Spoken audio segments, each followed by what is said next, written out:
Hungarian Prime Minister Viktor Orban was granted a private audience with Pope Leo XIV at the Vatican. The meeting, described by the Vatican as cordial, focused on Hungary's push for Vatican backing of what Orban calls his anti-war efforts, even as the rest of Europe keeps arming Ukraine.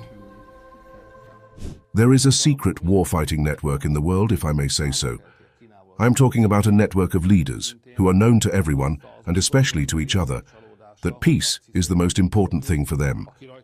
This network has two focal points. One is a huge one where peace is needed, and there are real political tools that can be used during the war. The US president is standing here in the middle. The former US president did not stand here.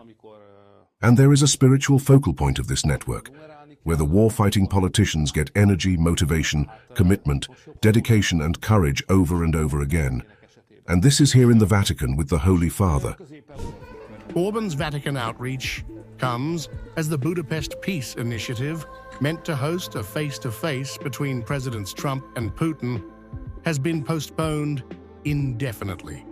Speaking in Brussels, Orban accused pro-war elites in Europe of sabotaging peace talks. They would already like to get rid of this burden, but they rode themselves so deep into the war. In fact, they themselves lured, even pushed Ukraine into the direction of war. They were the ones, even in the most recent times, who tried to obstruct the American president's peacemaking attempts. They deceived their own citizens with the tale that the Russians are coming, that Uncle Putin will gobble you up in the evening, say in Paris or Berlin. So it's very difficult now to come back from this war psychosis and atmosphere. Russian Foreign Minister Sergey Lavrov, in an interview with Hungary's ultra-hang YouTube channel, praised Orban as Europe's only sane voice, describing him as the one leader in the EU who still fights for peace. I repeatedly discussed this with Peter Sijarto, and he assured me that when Hungary fights politically, diplomatically for the right of national minorities, Hungary means all national minorities as international conventions, as the United Nations Charter require. And we appreciated the role Hungary played when this framework for negotiations with Ukraine on accession to the European Union was discussed. And Hungary, I think, single-handedly insisted that these chapters on negotiating accession included quite considerable language on national minorities, on their rights, and it is formulated not just about European Union languages. It's about all languages and all national minorities, and we appreciate that Hungary happened to be basically the country which single-handedly achieved this. Lavrov also confirmed that the Alaska framework between Trump and Putin remains alive, but accused European hawks of undermining US-Russia cooperation.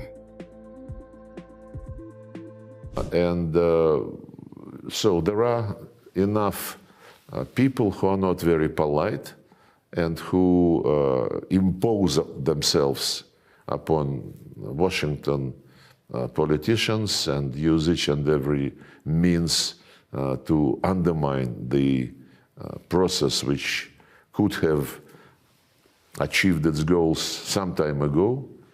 And one very telling thing is they're trying to push President Trump from the logic which he repeatedly presented in the past, and I will quote a couple of his statements regarding how this crisis should be resolved.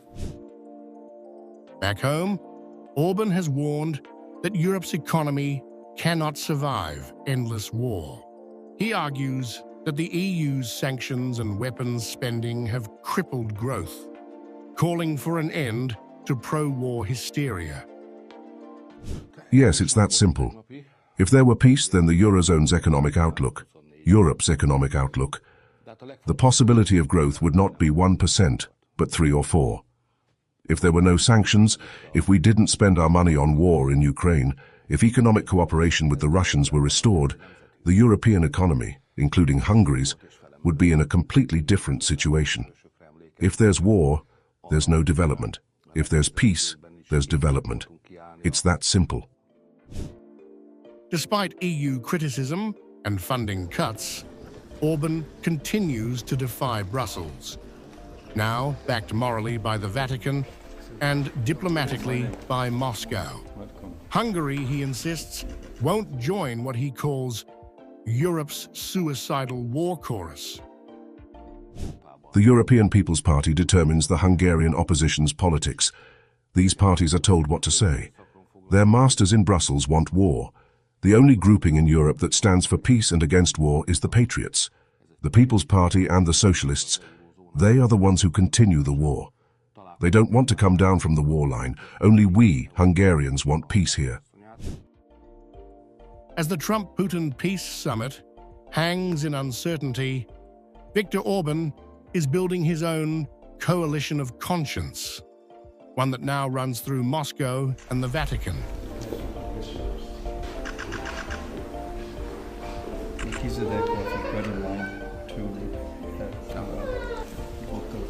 Works of art in different rooms in this so I appreciate it.